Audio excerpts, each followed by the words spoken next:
우리 특강의 제목입니다.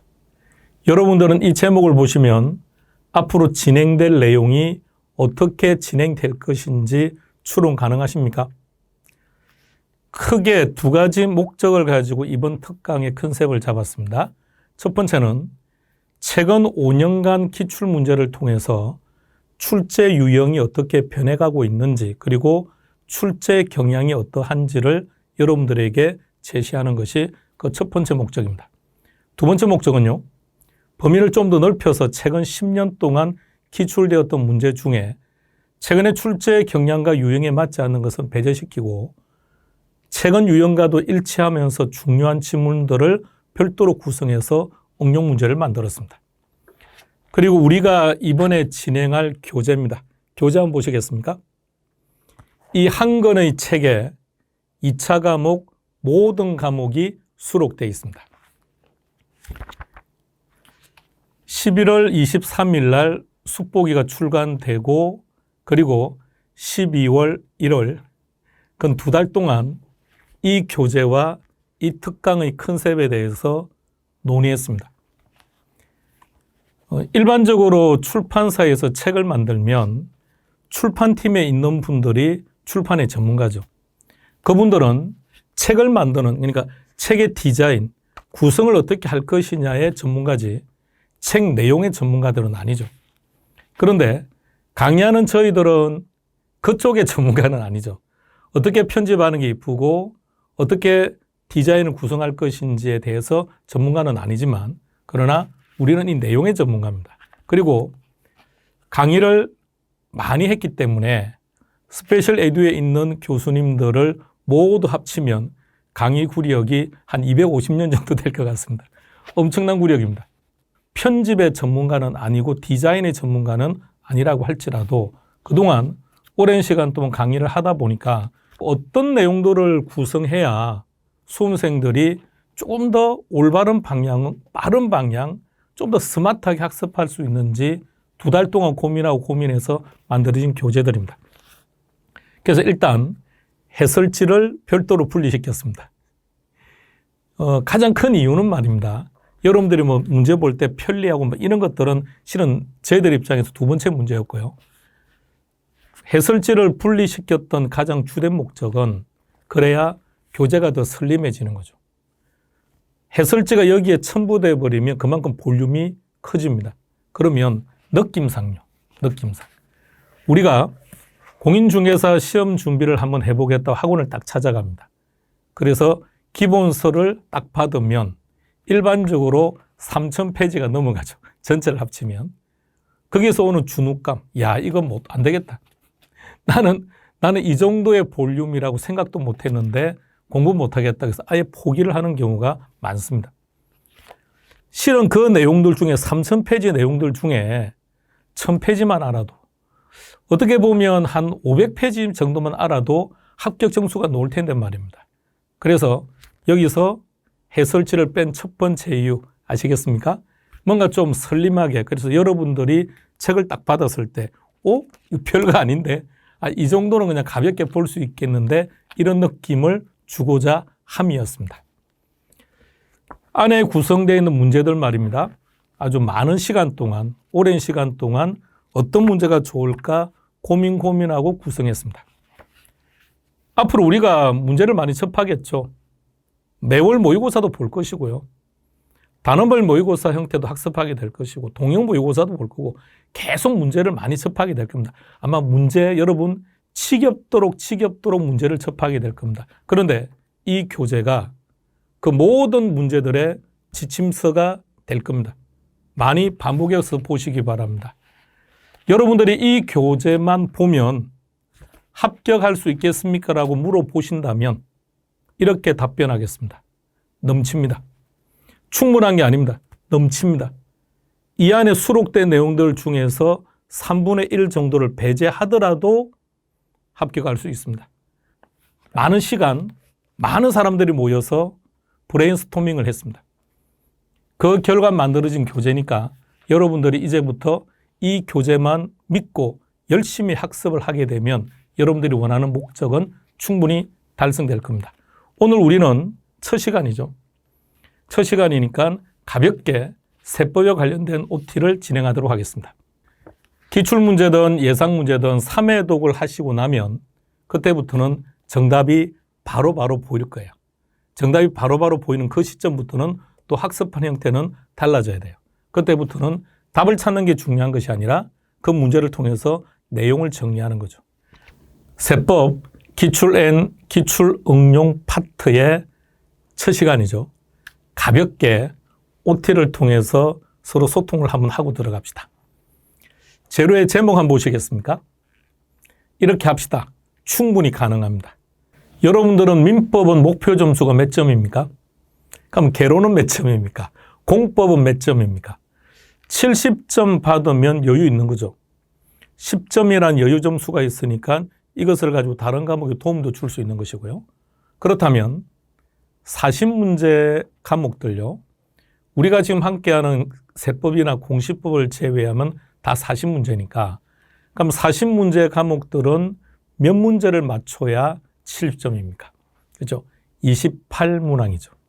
그러면 세법은 16문제니까 몇 문제를 맞추면 70점이 될까요? 11.2문항입니다. 그럼 결론은 세법은 12문제를 맞추게 되면 70점을 넘어간다는 얘기죠. 그런데 우리가 40문제에 항상 기준이 잡혀 있다 보니까 12문제 그러면 애게게 되는 거죠. 그런데 세법은 12문제를 맞추면 충분하다는 얘기입니다. 자, 그런데 왜 세법을 상당수의 수험생분들이 어렵다고 생각할까요? 이유가 뭘까요? 왜 12문제를 못 맞출까요? 극단적으로 제가 학원가에서 보면 시험이 임박해서 나중에 시험 칠 때가 다다르면 세법 포기하는 분도 많고요. 겨우 몇 개 법만 가지고 기본적인 점수만 받겠다고 하시는 분도 많습니다. 이유는 딱 한 가지입니다. 강의를 하는 사람이 16문제가 아니라 40문제처럼 강의하기 때문입니다. 시험 준비하시는 분들이 16문제가 아니라 40문제인 것처럼 공부하기 때문입니다. 왜? 16문제를 40문제처럼 해야 될까요? 그러니까 학습 볼륨이 많아지지 않습니까? 16문제라면 16문제에 맞는 학습량을 갖추면 되는 거죠. 그럼 조금 더 합격하는 게 점수를 받아내는 게 편해지겠죠. 우리는 철저하게 16문제를 기준으로 해서 12문제, 최대 14문제까지 갑시다. 그러면 나머지 2문제는 왜 포기하는 것일까? 나머지 2문제 중에서 한 문제는 계산 문제겠죠. 여러분, 부동산학 개론의 계산 문제나 부동산 세법의 계산 문제를 왜 수험생분들은 어렵다고 말씀할까요? 여러분, 수학 아닙니다. 수학 공식 몇 가지를 암기해서 풀 수 있는 문제라면 그러면 쉬워요. 개론이든 세법이든 계산 문제는 말입니다. 모두가 다 이론적인 베이스를 근거로 해서 물어봐요. 그렇다면 세법의 계산 문제를 풀려면 뭘 알아야 될까요? 정확히 말하면 세무회계죠. 세법의 계산 문제는 세법이 아니라 이건 세무회계고요. 그리고 이 세무회계와 관련된 계산 문제의 답을 찾으려면 세법이라고 하는 그 법 조문을 알아야만 풀 수 있다는 얘기입니다. 여러분, 회계학이라 그러죠. 회계학 그러면 다들 수학이라고 생각해요. 그러면 회계학과가 이과겠죠. 회계학과는 문과입니다. 그럼 다시 말하면 회계학에서 다루는 그 많은 계산 문제는 말입니다. 어떤 수학적인 지식을 가지고 푸는 것이 아니라 기업회계 기준이라고 하는 그 법률, 법에서 이렇게 하라 저렇게 하라 딱 규정을 하고 있습니다. 그 규정을 근거로 해서 문제를 푸는 것이고 그 세법의 법 규정을 가지고 계산 문제를 푸는 겁니다. 따라서 계산 문제는 안 할 겁니다. 단 수업 시간 여러분들의 계산 문제를 설명하는 것은 세법 이 계산 문제를 풀자는 것이 목적이 아니고요. 한 문제인데 버려야죠. 그런데 목적은 딱 한 가지예요. 세법의 계산 문제를 쭉 풀어나가다 보면 이론이 상당수가 정리가 돼요. 방금 말씀드렸죠. 법 체계를 알아야 계산 문제를 풀 수 있다고요. 그럼 계산 문제를 하시게 되면 법 체계가 정리가 된다고요. 그런 용도로 계산 문제는 활용할 겁니다. 세법은 이런 특징들을 가지고 있으니까 우리는 여기에 맞추어서 조금 더 전략적으로 학습했으면 좋겠습니다. 이번 특강의 슬로건입니다. 이 슬로건요, 아주 멋진 슬로건이죠. 정확합니다. 어떤 고시나 어떤 시험이나 이렇게 가는 게 맞습니다. 문제를 통해서 이론을 정리하는 겁니다. 이론을 통해서 문제를 정리하는 게 아니고요. 그러니까 처음 접하는 입장에서는 뭐가 뭔지 하나도 모르는데 어떻게 문제를 보느냐. 그러니까 처음에 이론을 들었죠. 수포기 특강 1회독이 끝나는 그 순간부터 철저하게 문제화로 가야 돼요. 이제는 어떻게 하느냐. 문제를 풀고 이론을 정리하고요. 그리고 여러분들이 지금 가지고 계신 수포기는 항상 시험 치는 날까지 가져가야 돼요. 그래서 지금 문제를 풀 때마다 그 수포기를 계속해서 반복하면서 정리하는 겁니다. 자, 그리고 이번 특강을 통해서 우리는 조금 더 키워드를 직관적으로 답을 찾는데 활용할 수 있는 방법을 조금 더 습득하는 걸로 하겠습니다. 그리고 우리가 지금 34회 시험이죠. 33회 시험 같은 경우 세법의 출제 유형이 많이 변했다라고들 학원가에서 얘기를 많이 했습니다. 그 수험생분들도 그렇게 말을 했고요. 왜? 시험 치고 나오자마자 상당수의 수험생들이 세법 어렵다는 거야.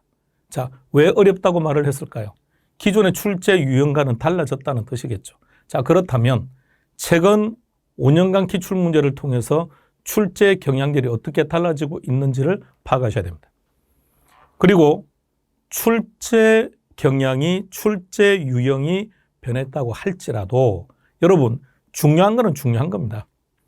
표현을 조금 바꾸었고 그동안 언급되지 않았던 시행령이나 시행규칙에 있던 그 조문을 시험 지문에 갖다 사용했기 때문에 불편했던 거지 중요한 거는 계속해서 중요합니다. 따라서 범위를 좀 더 넓혀서 10년 동안 기출된 내용들 중에서 중요한 내용들을 가지고 다시 응용 문제로 구성해서 여러분들에게 중요함을 계속해서 강조해 나갈 겁니다. 우리가 이렇게 함께 진행을 하게 되면 우리가 목표하는 점수 몇 개라고요? 12개 내지 14문제는 충분하게, 아니요, 가볍게 해결할 수 있을 겁니다. 그리고 16문제니까 40문제와 비교했을 때 40문제가 2.5배 더 많아요. 그러면 40문제 과목들의 학습 시간에 대비 2.5배 정도 적게 하더라도 합격할 수 있다는 겁니다. 범위 넓히면 안 됩니다. 철저하게 키워드를 통해서 직관적으로 답을 찾는데 익숙해지시기 바랍니다.